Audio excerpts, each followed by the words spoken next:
I've traded with 16-year-old boys, and then I've also traded with 50 or 60-year-old people across the country, priests, teachers, I mean, you name it.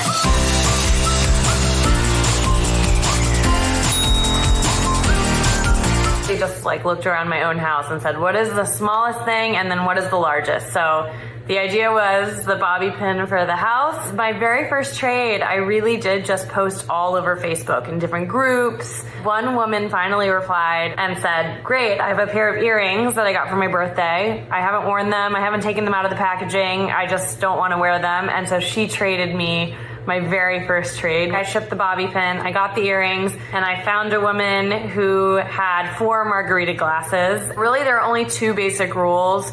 One is that I can't spend any money, so the whole point is to trade, so I can only trade one item for another item. 2 is that I can't trade with anyone I know. After that, I found a woman who had just bought a new vacuum. This was on Facebook Marketplace, and she was getting rid of her old one, and I offered her, instead of money, the margarita glasses. Once it was cleaned up, I looked through over 1,000 trades until I found the right one. I then found somebody who was interested in the vacuum, and they offered a snowboard. So they had a garage full of pretty much their teenage kids stuff. And they said that their teenager hadn't used the snowboard in a couple years, so they traded the snowboard.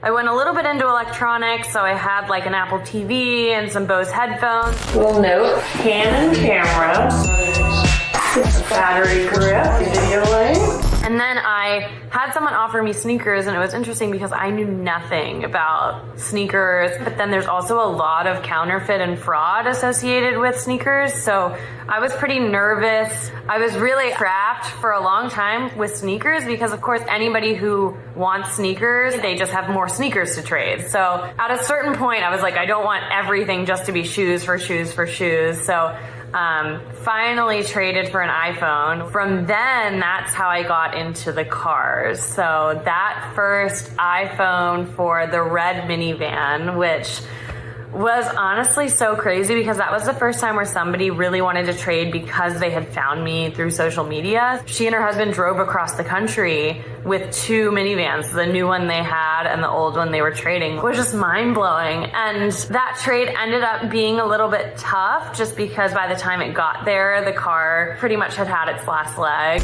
I am underneath the car, so the leak is red fluid. But I mean, honestly, it was amazing because it was such a big step. I found a guy who knew a mechanic, and for him, this was the best trade because he got a really good deal out of this minivan that was broken down. A woman reached out. She lived across the country. She was really interested in the Mini Cooper car that I had, and she said she had gotten this diamond necklace. It was in her family. We picked out a bunch of jewelers all around her city, and they appraised it for around $18,000. And then when it got to the city, I started to trade it, and I thought, I'm gonna go get this checked out and just see what the true value is in my city, thinking that it might be worth a little bit more in San Francisco. And so we were looking at the appraisal, for insurance purposes. They tell you it's worth $20,000, but if somebody were to buy it back from you, they aren't gonna buy it for near as much. So they were offering $2,000, and it was a mistake. And I think you just have to think about the journey, and that I started with a bobby pin.